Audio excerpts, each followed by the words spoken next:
Okay, so today we're going to talk about lead generation. Now, what is a lead generation, right?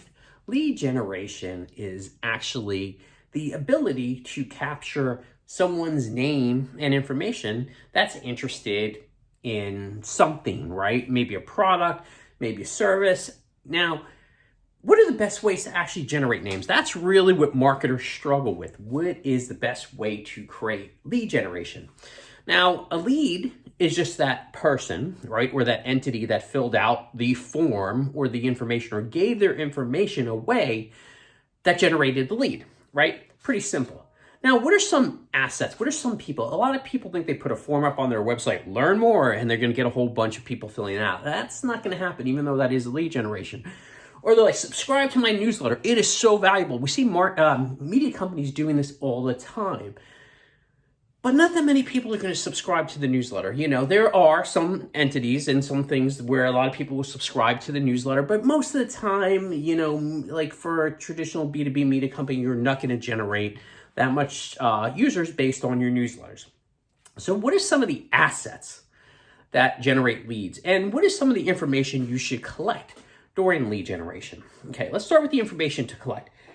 Minimum, you want to collect someone's email address. Pretty straightforward, right?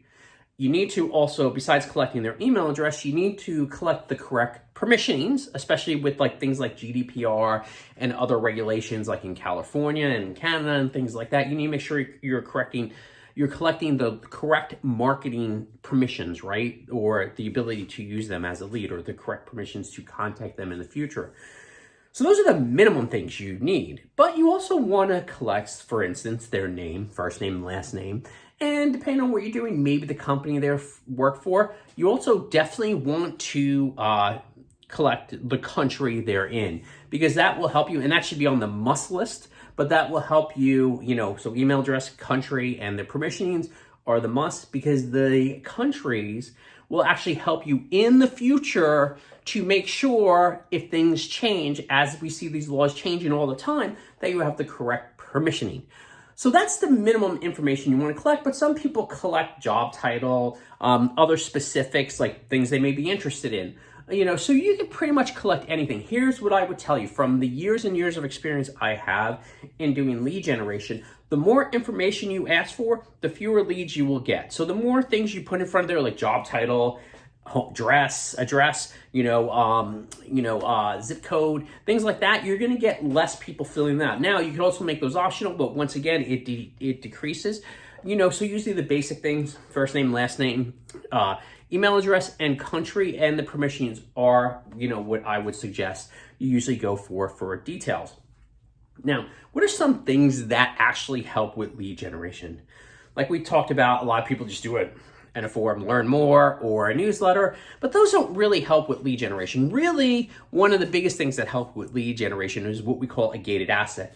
Some piece of valuable information that sits behind a gate on your website that if the user wants it, they will register for that information. Pretty simple. Now, depending on what industry you're in, depends on what type of assets you could create.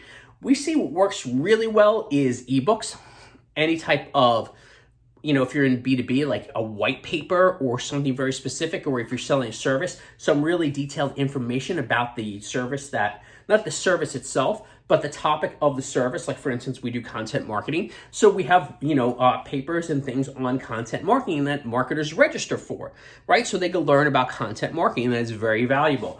So any type of gated asset works really well. Other things that work well in generating leads is if, for instance, you have an app. Gating that app for it to be downloaded, or that piece of software, creates a lot of lead generation. So if you create, some software, some code, or even code snippets, a lot of times you could do lead generation based on that. Now, there's also things like notifications, like for instance, if you do have software, if there's update, things like that. I mean, we've gated everything in the world, in the past. If you're selling product, obviously you're doing lead generation, collect the permissions so you can market to them. But really any type of asset, you could even create a video, that you're putting behind the gate that's so specific that teaches people how to do things, that video becomes the asset.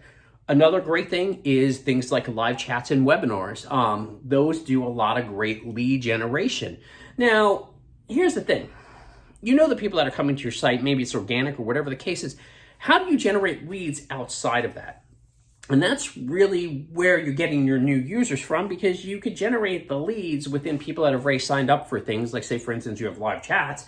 If you send out emails to people, yes, you'll keep generating the same 1,000 leads over and over again for live chats. But if you're not growing your user base, you're not providing any value to the companies that are doing, say, those live chats or sponsoring those live chats with you if you can generate leads.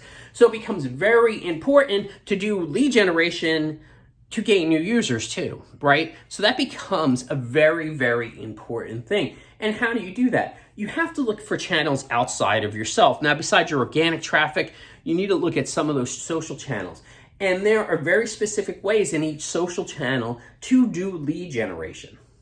So make sure you're subscribed. That's going to be a separate video, and we will do that hopefully over the next week and work on, tell you guys a little bit about how to generate leads in various different social channels and other ways with using other websites and things like that. So make sure you hit the subscribe button so you don't miss the part 2 to this lead generation talk.